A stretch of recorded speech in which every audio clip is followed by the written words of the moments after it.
Swami Maharaj, Srila Prabhupada ki, Nityakoti Vaishnava ki, ISKCON ki, Caritamrita Srila Prabhupada ki, Sri Caitanya Caritamrita ki. Glory is the symbol of Buddhism. Glory is the symbol of Buddhism. Glory is the symbol of Buddhism. Glory is the Shishi Guru Govardhana. Gaur Premananda.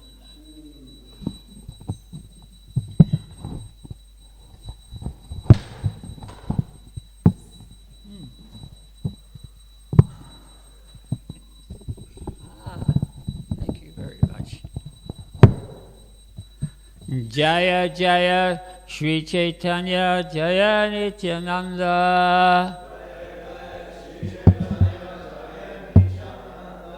Jaya Dvaita Chandra Jaya Gaura Bhakta Vrinda.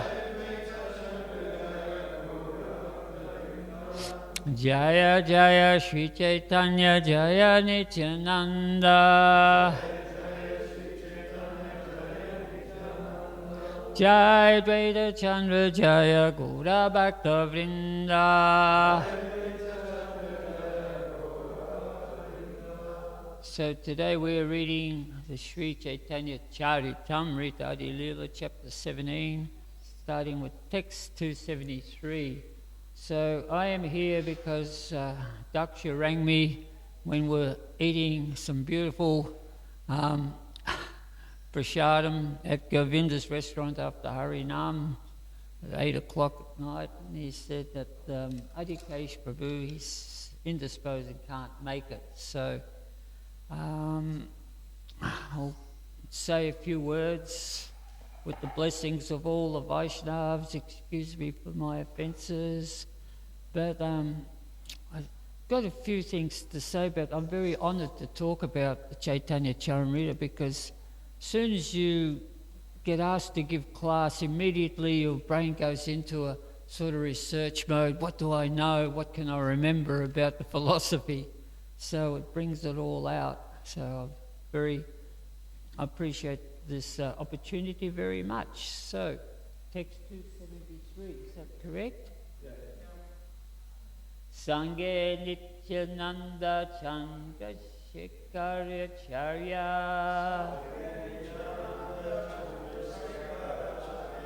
Mukunda Data Eight Nakaila Sarvakarya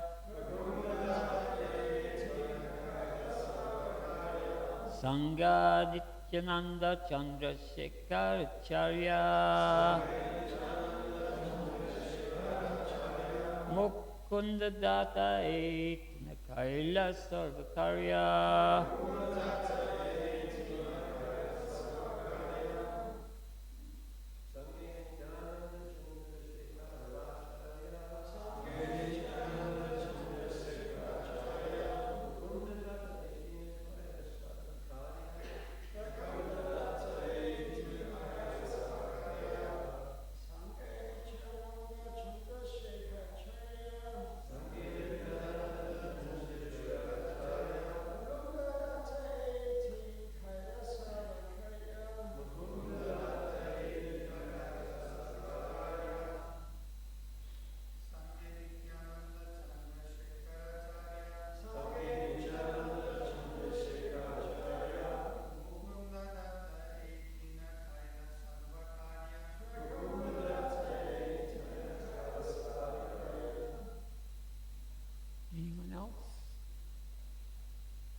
Sanghe, in his company, Nityananda Prabhu, Chandrasekhar Charya, Mukunda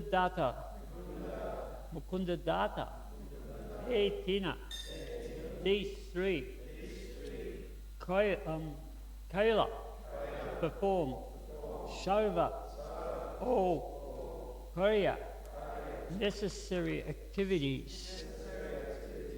Translation: when Sri Chaitanya Mahaprabhu accepted sannyas, three personalities were with him to perform all the necessary activities. They were Nityananda Prabhu, Chandrasekhar Acharya, and Mukunda Datta. So we've been given, there's no purport to this, we've been given 3 slokas today. So text 274. Thus, I'll read the Bengali. I'll struggle through the Bengali. Hey Adi Lilara Kaila Sutra Ganana Vistarava Nila Hila Dasa Vrindavana. Thus I've summarized the incidents of the Adi Lila. Sri Vrindavan Das Thakur has described them elaborately in his Chaitanya Bhagavat. Text 275. Jasoda Nandana Hoila Sachira Nandana Chaturvida Bhakti Bhava Koreya Sadhana. The same Supreme Personality of Godhead who appeared as the son of Mother Jasoda has now appeared as the son of Mother Sachi, relishing 4 kinds of devotional activities. Purport: servitude friendship, paternal affection, and conjugal love for the Supreme Personality of Godhead are the basis of the 4 kinds of devotional activities. In Shanta, the marginal state devotional service, there is no activity. But above the Shanta humour are servitude, friendship, paternal affection, and conjugal love, which represents the gradual growth of devotional service to higher and higher platforms. Om Gina Timirandasya Jananjana Shalakaya Chaksuran Vilatam Yena Tasme Shri Gurave Namaha Durga Me Parimendasya Skalatpate Gatir Muhu Swakripa Yustu Danyena Shantu Shantu Avlambanam. So we're at a pivotal stage in the Caitanya Caritamrita. So Adi Leela means the Lord's pastimes. To actually talk about the chapter's called the pastimes of the Lord in his youth, but by now the Lord is 24 years old. So of course he's always got a youthful form, but normally according to human standards he's fully maturing. So at this point there is a change. So we've been reading about the change where Sri Caitanya Mahaprabhu, he's been, or Nimai, in his form as Nimai Pandit, in his Leelas Nimai Pandit's been actively chanting the names of Krishna, and with that, within the association devotees, and the ecstasy has been increasing all throughout Navadvip and within the personal form of Sri Caitanya Mahaprabhu, till just we read recently that he's chanting Gopi, Gopi, Gopi in full love of Krishna on the highest platform of Krishna's love for Radharani. He's chanting Gopi like this, and the students are not aware of what is going on. Why is he chanting Gopi? Because the students, they've been conditioned that even though they're learning so many shastras and whatever, there's still that gradation. It's just like what is described here in 275, that there are different forms of devotional service, devotional activities, the Shanta, the Dasya, the Shakya, the parental, and then of course the conjugal love, the where are we here? No, relishing 4 kind devotional service, yeah. Shanta, well, we only got Shanta, Dasya, and then Madhurya Rasa. So he's lost them, right? They're lost. They don't understand. What's he talking about? You know, and then of course Lord Caitanya is in this ecstatic mood, and people are really bewildered. So, and they don't understand, and they're rejecting him. The students are rejecting him, say, "Oh, he's gone mad," stuff like that. And therefore, Lord Caitanya has come to that platform where now he has to give up Navadvip, and to actually be understood, he has to take the renounced order. And it's really interesting to see that Sri Krishnadas, the Krishnadas Kaviraj, has just briefly explained his sannyas pastimes, and he just did like one in a couple of verses, and he said Vrindavan Das Thakur has elaborately explained this in the Chaitanya Bhagavat, which he has, which we've been reading the last couple of weeks that we've been discussing Caitanya Caritamrita. Kishori Mataji, she spoke from the Chaitanya Bhagavat quite elaborately yesterday, and it was very emotional, and she shared the reading with Sri Mataji, and it is very emotional, the Lord renouncing his beautiful long hair and his personality to become a sannyas and to leave Navadvip. Everybody was distraught. And this is not very much described by Krishna Das Kaviraj, because he's actually said this has already been described by Vrindavan. So he's not talking about what Vrindavan does. And Vrindavan Das Thakur is talking about the pastimes, like the visible past of what can be seen. But more importantly, this is about the straight philosophy of Vaishnavism. This is what Lord Chaitanya's mission in this world is, to establish the Yuga Dharma, right? So now he's skipping over quickly, and this is like the last verse. So we're reading the verse 275 here. The same Supreme Personality of Godhead who appeared as Son of God now appeared as Lord Chaitanya, Mother of Sachi, relishing 4 kinds of devotional activities. So from there it begins about the pastimes of Krishna and how high can we go. So I just want to briefly talk about this in a minute, but we have 3 slokas here. What is very interesting here, although it's got no purport, it's got names. And as soon as you hear the names of Vaishnavas, you get really excited because they're fantastic Vaishnavas. They're special people. They come from somewhere from the spiritual world, from the highest demigod planet. So when Sri Chaitanya Mahaprabhu accepted sannyas, 3 personalities were with him to perform the necessary activities. Who can remember what they were, who they were? Come on, give it to me. You get one chance. You get one. Okay. Who? Mukunda Datta. Anybody else? Chandrasekhar, and of course, you already had a go. You're wrong anyway. Nityananda. Actually, to test the pundits here, it said in Chaitanya Bhagavat there was a 4th personality. It came too. Did anyone attempt to guess who it was from Navadvip pastimes, intimate associate of Lord Chaitanya? You're getting close. One more. Yeah, Hare Krishna. Yeah. So it said the Gadadhar Pandit was there also. So this is very, very significant because Lord Chaitanya's pondering to himself. He can't tell Sachimata, he can't tell his wife. Who does he tell first? He goes to Chandrasekhar Acharya. So Chandrasekhar Acharya was actually his uncle. He was the brother of his father, Jagannath Misra. And all the while through, he didn't have a family himself, so he adopted Nimai as his son. So Nimai used to go over to his place and just like that was his, like a family house, and said that he even had a drama. When he was young, he used to do these dramas. So one particular drama, he invited the whole village to come to this, and he played the part of the goddess of fortune. And he was a street.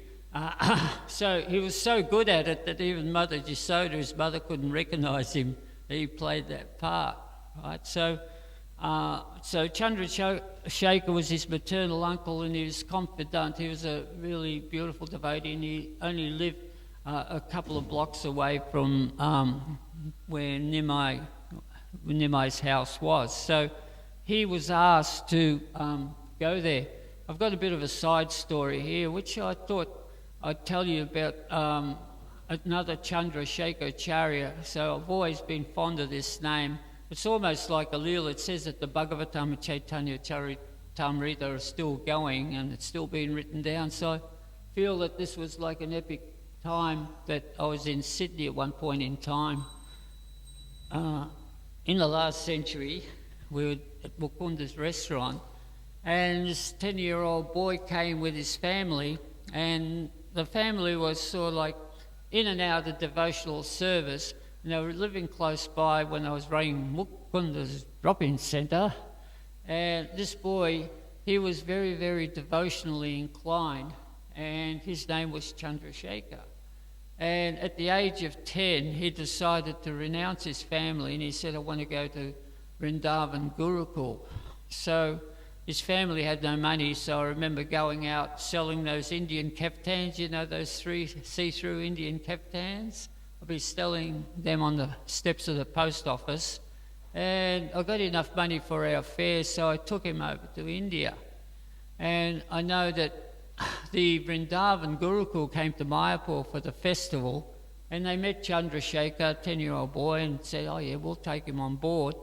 And when the bus was about to leave, they couldn't find him anywhere. The headmaster came to me and said, "Where is he? Where is the boy?" And they couldn't find him, so they went back to Vrindavan, right? And then as soon as the bus left, he come out of wherever he was. I said, "Have they gone yet?" I go, "Yeah, he just wanted to stay with the devotees and relish Mayapur pastimes with us, well, brahmacharis." And then we actually took him to Vrindavan, and there was a little bit, because 10-year-old boy just left his parents. He broke down once, and that was it. That's the only time. And then he went to Vrindavan, and he joined the Gurukul, and he was in the Gurukul for like a number of years. And the next year I come back, the headmaster goes, "Have you got any more boys like that in Australia?" I said, "No, he's a rarity." So actually Chandrasekhar, he became a really nice devotee. I think he's in China at the moment. And every now and then he came here to New Govardhana to visit his relatives. And he's a great soul. So I have a lot of affection for the name Chandrasekhar. So moving on to Mukunda Datta, who's another beautiful devotee. He come from, he lived near Pundarik Nidhi,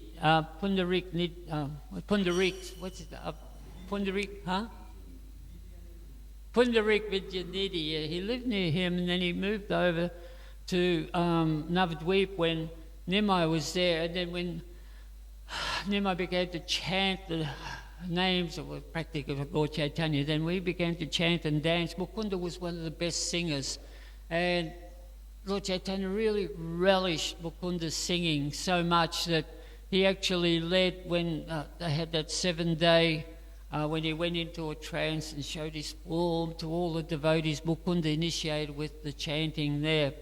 And it's said that Mukunda was there also when he enacted that pastime in Chandrasekhar's house. There was a massive leela, and he's singing at that leela also.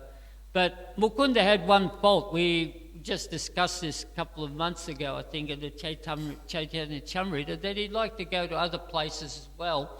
And the places he went to, sometimes the Vaishnavas could not understand the principles of devotional service, and they were hovering on the Mayavadi platform, and there was a lot of speculation going on there, and he'd be there, and Lord Caitanya become very, very angry with him, and he finally exhibited his anger when he was at that Prakash Leela, and he's giving his form, showing his form to all the Ram Bhaktas. Of course, there's connection between Ayodhya, Lord Ram's devotees, and Caitanya Leela. And a lot of Ram devotees actually were projected into Caitanya Leela. And of course, they were projected into Krishna Leela too, like the sages in the Naimisharanya forest. They became gopis. This is very important to go further down the line. Sages, who else? Anybody else in Ram Leela that you know of? The ladies of Koshala, the ladies of Ayodhya Dev, they all had this amorous affection for Lord Ram in his beautiful green form. So he said that when I take birth as Krishna in my next Leela, then you'll be able to associate with me as gopis. So where were we? Yeah, so we're up to Mukunda Datta. So at that point in time, they said, "What about Mukunda? What about Mukunda?" He said, "I don't want to see him anymore. He's an offender. Don't show him to me." And they were all, "Really? What's going on? Why? Mukunda is such a nice devotee." And because he'd been associating in Lord Chaitanya's eyes, he was contaminated. And of course, Mukunda, he was awestruck. He was just completely devastated that he wasn't going to see Lord Caitanya. And he asked the devotees, "Could you ask Lord Caitanya, ask Nimai, when is it possible that I will be able to see him?" And what was the answer? 1 million births. And he was delighted. Only 1 million births? It's crazy. This sort of universe is crazy because it goes on and on and on. But for us to imagine 1 million births, it's just incomprehensible. But for him, just a short span of time, he's going to get to see Lord Caitanya. There was one very, very, on this respect of time, I was just reading in the Garga Samhita, which is rather an amazing discourse, that actually Lord Caitanya described, told the personified Vedas, the Vedas personified, he said that in the next day of Lord Brahma, in the 28th incarnation, in the 28th cycle of the 8th Manu, you will become the gopis. In the next day of Lord Brahma. Can you imagine that? And they were in ecstasy. So that's just a mind bite. I just thought I'd tease your mind here. Think about that one. So Mukunda Datta's going, 1 million births, Hare Krishna, Hare Krishna. And Lord Chaitanya heard about that and he was delighted. He said, bring him back in. And he gave him his mercy again. So he asked him to come also to Katwa, and he performed that ceremony of being a sannyas, becoming a sannyas, and Nityananda Prabhu was there. It's just, there's so much to unwrap here. So the thing about Lord Nityananda was that he was mortified. Why was he mortified? Not the fact that Lord Chaitanya was taken sannyas, but that he accepted sannyas from Keshava Bharati, who was from the Mayavadi school. And there is a hint of this here in a couple of slokas before. I was reading this yesterday and it sort of resonated with me, and I thought about it because all these years I've been thinking that Lord Nityananda broke his staff in 3 places. What's going on? So, it's just... no, I can't see it at the moment, but anyway, it's described, maybe she was describing in Chaitanya Bhagavat that Keshava Bharati, first of all, it was explained that he gave sannyas initiation to Keshava Bharati, who then gave it back to him, so it was in the Sampradaya. But Keshava Bharati, because he wasn't a Vaishnava up to that stage, you could only give him a ekadanda, that's one rod, and give him the name Chaitanya. So anybody that would see Lord Chaitanya would automatically assume that he was a Mayavadi, because he had one staff, not the 3 staff, and his name was Chaitanya. And this really irked Nityananda. He said, this is wrong. And not only is that, but there are some practical things if you think about it. It's like the Vaishnavas, they chant on japa. I haven't heard of any Mayavadis chanting japa. Has anybody else seen it? I've seen some Buddhas do it, but anyway, if you're chanting japa, you need 2 hands because they didn't chant, Lord Chaitanya didn't chant on his beats. So with one hand, he chanted the mantra, and the other hand he counted, right? So we need both hands to do his japa, and he had to serve him to carry his lotus. So how's he going to carry his danda, right? So Lord Nityananda was thinking all these things, that he was his brother, and he's the only one that can actually do this, that when they got to some place on the way to Jagannath Puri, he actually got that staff. And just thinking about it, a bamboo staff, have you ever tried to break a bamboo staff in half? I challenge anybody to do it. It's a really strong thing. So Lord Nityananda, of course, he had this super strength, his personality of Godhead, but it just shows the emotion that he broke it in 3 places. He could have just thrown, but he broke it, he just like, I don't like this staff, why is he carrying it? And then he threw it in a river, of course. Then when Lord Chaitanya come back after his bath, he goes, where's my danda? Oh, we had a bit of an accident, we were dancing and everything, and I'm sorry I fell on it and broke, so he got rid of it. It's all transcendental.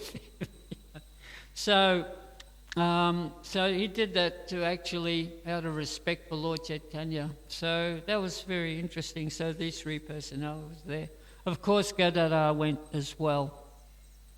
So then we go on to the next sloka. Thus I've summarized the incidents of Adi Leela. Vrindavan Das the course, described them elaborately in Chaitanya Bhagavat. He wants to move on, right? So this is where we've got this sloka now. And the rest of this chapter actually talks about Krishna and his pastimes with the gopis. And with all the different rasas, not the gopis, all the different rasas. So this translation is saying, relishing The Yasodas now appear to Mother Sachi, relishing the 4 kinds of devotional activities. And Prabhupada describes what these activities are in the purport: servitude, friendship, paternal affection, conjugal love. So it doesn't talk about neutrality. There was one interesting thing about neutrality also, that like neutrality to plants and trees, but in the spiritual world everything is vibrant. And I just heard this pastime where the vines took birth as gopis in the next life. I'm trying to get my head around that for a few years, but actually what happened was that there was all these medicines that were produced by Dhammatari. Dhammatari, the incarnation of medicine, as we know, came out from the churning of the ocean, and he was the principal deity for all the herbs. So when he came, all the herbs were animated, and by chanting mantras, all the herbs worked perfectly. And of course, we know that Lakshman, who was on the point of leaving his form, was revived by the magic of all the herbs. But when Dhammatari left, all the herbs became overwhelmed by separation from Dhammatari. So at that point in time, Dhammatari, in his form as the Supreme Personality of Godhead, said, in Krishna Leela, you will take birth as vines in Vrindavan.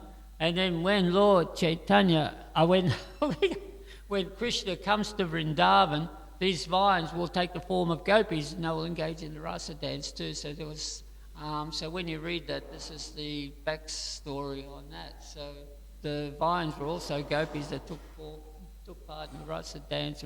There were so many different,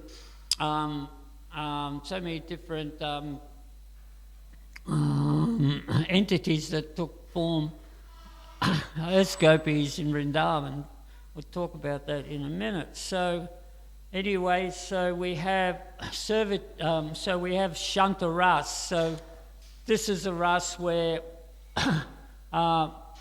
one gets to serve Krishna as a flower or a tree or a rock or even dust in Vrindavan. It's a neutral rasa.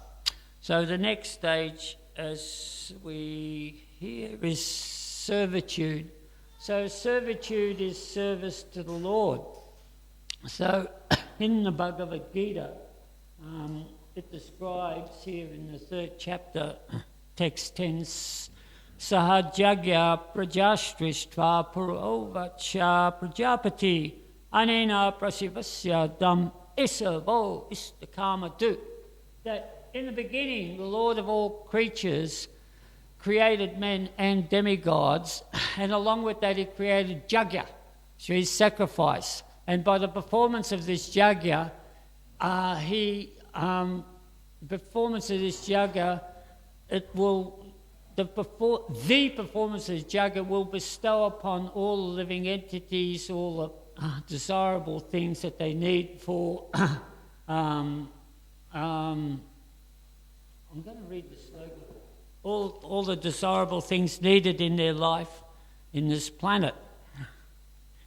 But I just want to talk about a couple of different translations here. I want to emphasise the point. I've been trying to get to some sort of stage where I can do this, so bear with me. This is a very important point. Please don't go to sleep, okay?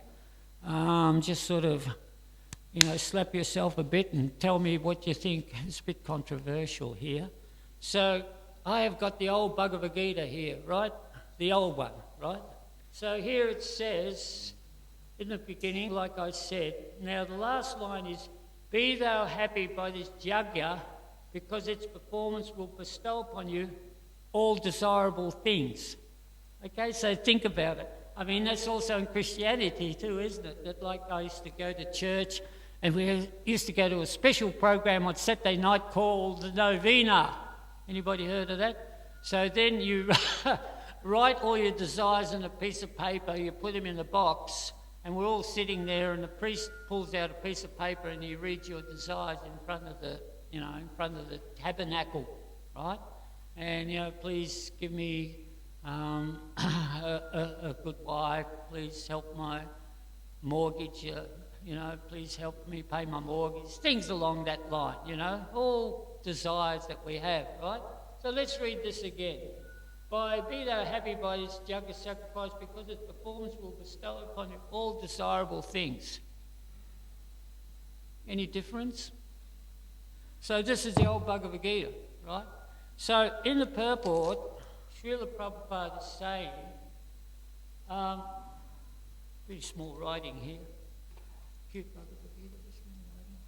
They're saying that the Lord created this material world for the conditioned souls to learn how to perform yajna for the satisfaction of Vishnu, so that while in the material world they can live comfortably without anxiety. Got that, right? Then after finishing the present material body, they can enter into the kingdom of God.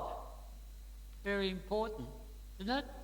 So we go to the new translation, because this was compiled by a lot of people whose knowledge is, they're all professors and, erudite scholars and everything, and they scrutinise this very thoroughly for Srila Prabhupada, because Srila Prabhupada sometimes used to get frustrated with the Bhagavad Gita, and at times he was heard saying that this is the Bhagavad Gita as it isn't.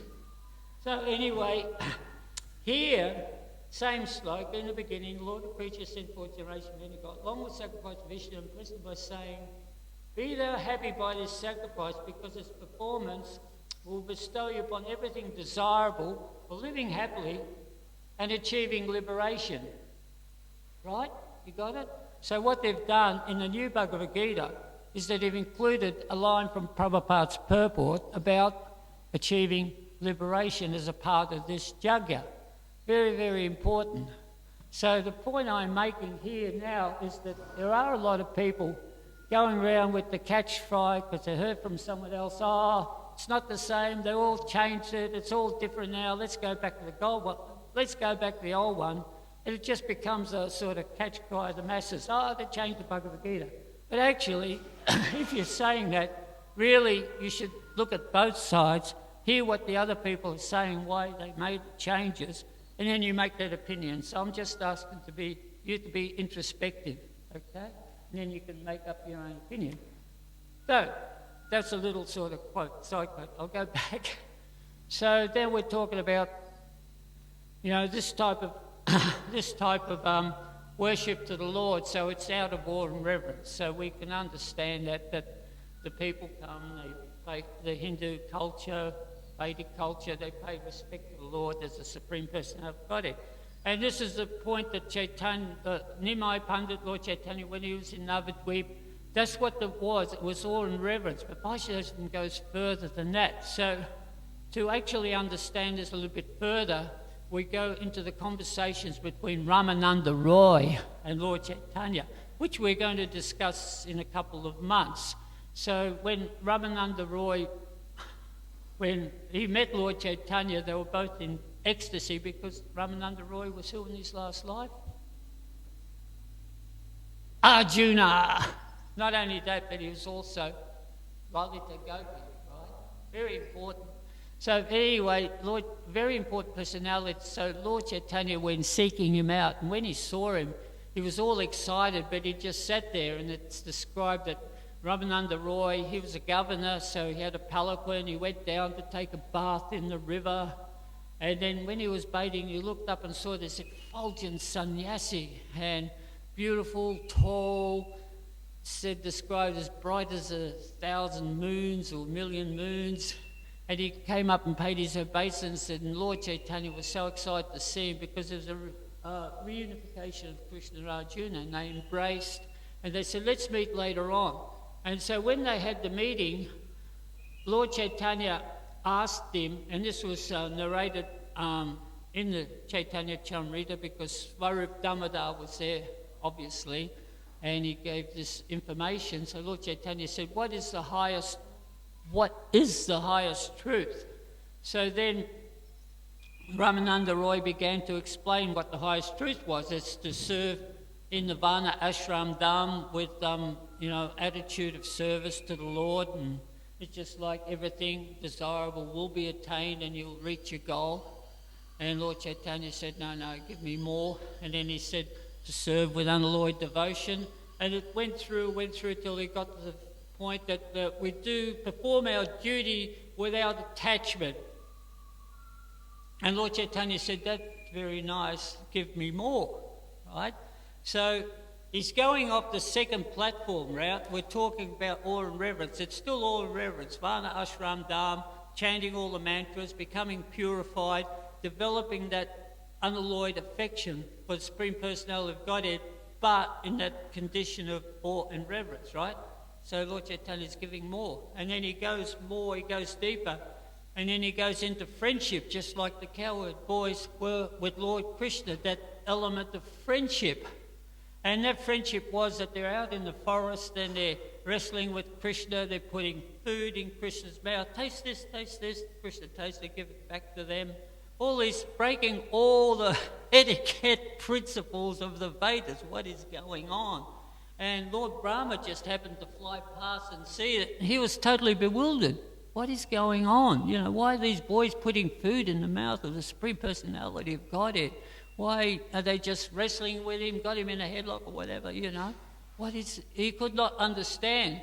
And that is Shakirasa, that is that high transcendental platform which was not available to the people at this stage. This is why Caitanya Charitamrita is going, you know, this is why it's paramount. It's the highest, it says the cream of all literatures. And then going beyond that, we go to Vatsalya Rasa, right? Parenthood. And there we have Mother Yasoda chasing Krishna with a stick, right? And catching him and tying him up. And then once again, all the demigods are bewildered. What's going to happen to this universe? The Supreme Personality has been caught and he's been tied up. And they could not get it. How come, you know, he let himself be tied up by his mother?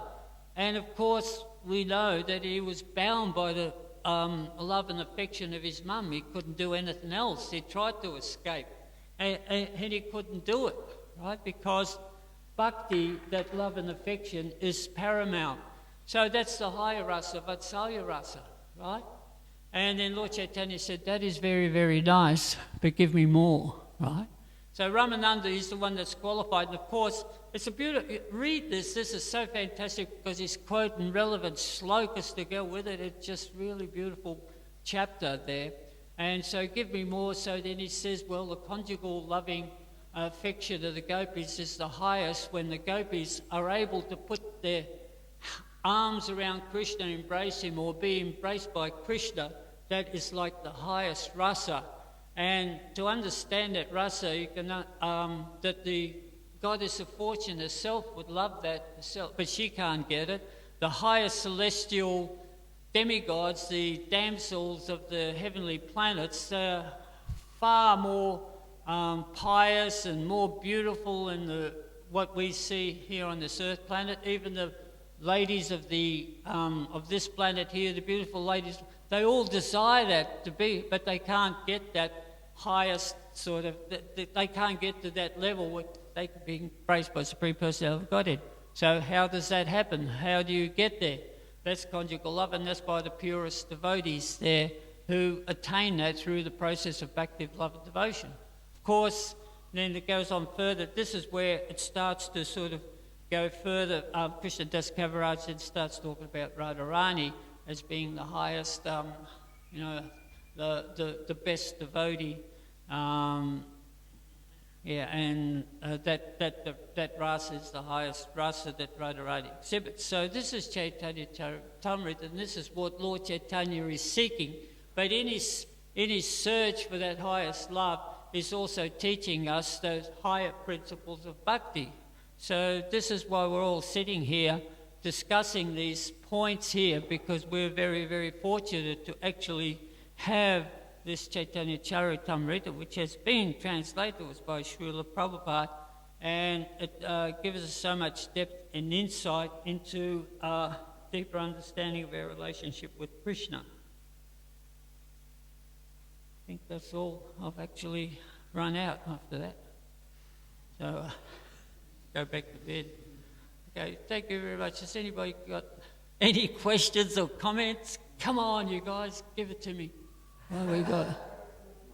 Not very good answering anyway.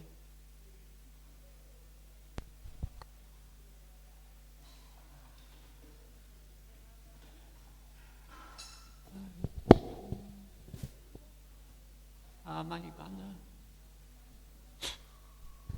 Thanks for your class.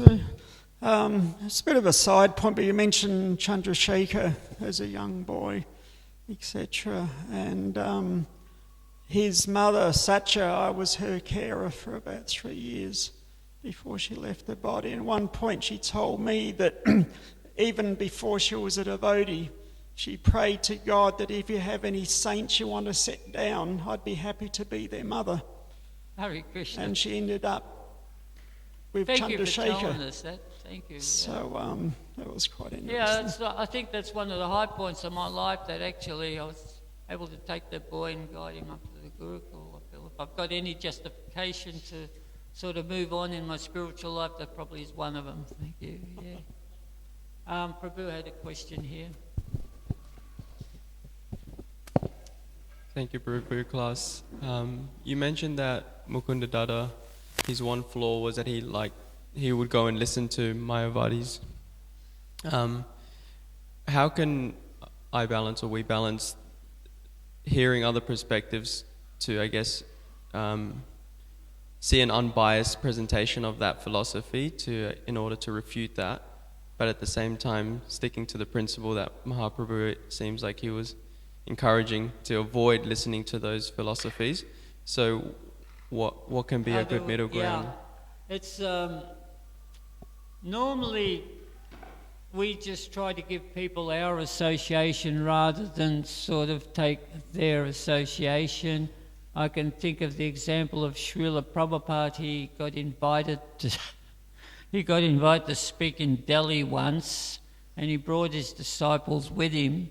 And to his dismay, found that he was like the fourth speaker on the list. So the other three were Mayavadis, and I think the first one spoke or something. And then you got to the next one, and Prabhupada lost it. He just couldn't handle it anymore. He told the devotees to start a kirtan, right? So they started a kirtan and drowned the guy out, and I don't know what happened after that. So it's a bit like that. So sometimes we do gravitate, I don't know, sometimes if devotees do gravitate from one philosophy to another, it is dangerous. It's warned in the Shastras not to do it.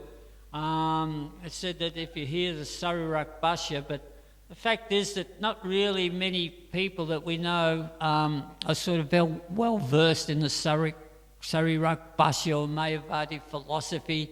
They've just got a smattering of this and that in the West, really. There's hardly ever that you meet someone who can debate anything with you once you start talking about Vaishnavism. So it's just all sort of loose sort of terms, pejorative terms about this and that. So sometimes you can just see the irony in it all, but other times, if you're not strong in your faith, if you're not chanting your 16 rounds and following regular associating with devotees, you can be influenced by that quite easily, just influenced by the person, the mind, the intelligence and the ego, so many influential people, and then you feel diminished a lot, and then your faith is challenged too. So you have to be a little bit careful when you do that. Is that okay? Thank you. Yes, sir. Thank you. Thank you. One question over here. Hare Krishna, thank you for your class. You mentioned that Lord Caitanya or Nimai Pandit, he took sannyas because he was unable to, he was not taking serious and unable to, to be able to preach effectively, he took sannyas. If we transport to this day and age, what kind of facilities does it give to take sannyas? Because it's not like the same kind of impediments that we are seeing. Well, Japatak Swami once said, way back when, I remember many, many years ago, he was talking about the fact of sannyas. And he said that's not really like mandatory for most people in this age. It's just like it's also said in the Shastras in Kali Yuga, one should not take sannyas, right? But for the preaching purpose, if one is really, wanting to push the movement forward and is able to follow the regular principles of sannyas and take that extra vow of chastity and poverty, then by all means do it. But you have to sort of check yourself to see where you're qualified to do it or not. And then if you do become a sannyas, it's sort of like, what sort of sannyas are you going to be? A kshetra sannyas that you stay in one place, that is acceptable, or are you going to travel? And to do so, it's sort of like in this fledgling society of ours, that sannyas life is very, very rigorous, and there are different tests that are you really qualified to take sannyas. And there's, if you feel like you are, you put your name down from the sannyas list, and at any point in time, there are about 50 names on the sannyas list. There's some devotees, GBC, that check whether you can become a renunciate or not, take a very scrupulous check, and every now and then people do take sannyas. It's a sannyas, so it's a process. It's just like we had someone come here the other day, I forget what his name was, this guy with a long coat, and he was at Rabbi Maharaj, give me sannyas, and he was annoying, he was totally annoying, and we knew he wasn't qualified, but in his mind he wanted to take sannyas. So we have to screen it, because sannyas is a very elevated position. Even in ISKCON today, in other days, a sannyas, the doors were open. You could walk into anywhere as a sannyasi, because he was like a muni. He was regarded like a muni, or some great sage, right? So because materialistically we're covered over, that respect for sannyasi is not so much there. It used to be like the priest, when the priest was coming, when I was a young boy, and the priest used to come to our town, then the doors, whatever the priest wanted, he could get. And I remember we had one priest, he was actually a vegetarian, so they're trying to think, how do we get vegetarian food happening here for this priest? But he was also very fond of alcohol, so there was whiskey, brandy, they had everything, whatever he wanted, that was all there. So you have to facilitate the spiritual person. And in Prabhupada's time, it said that Prabhupada's father, he'd have a hooker there for the sannyasis and whoever. So the Babajis, the Babajis, so they wanted a hooker, he'd supply them with the hooker. And Prabhupada was watching all this. So that's why he was a little bit skeptical. Then he met Bhaktisiddhanta Saraswati, who was the real thing.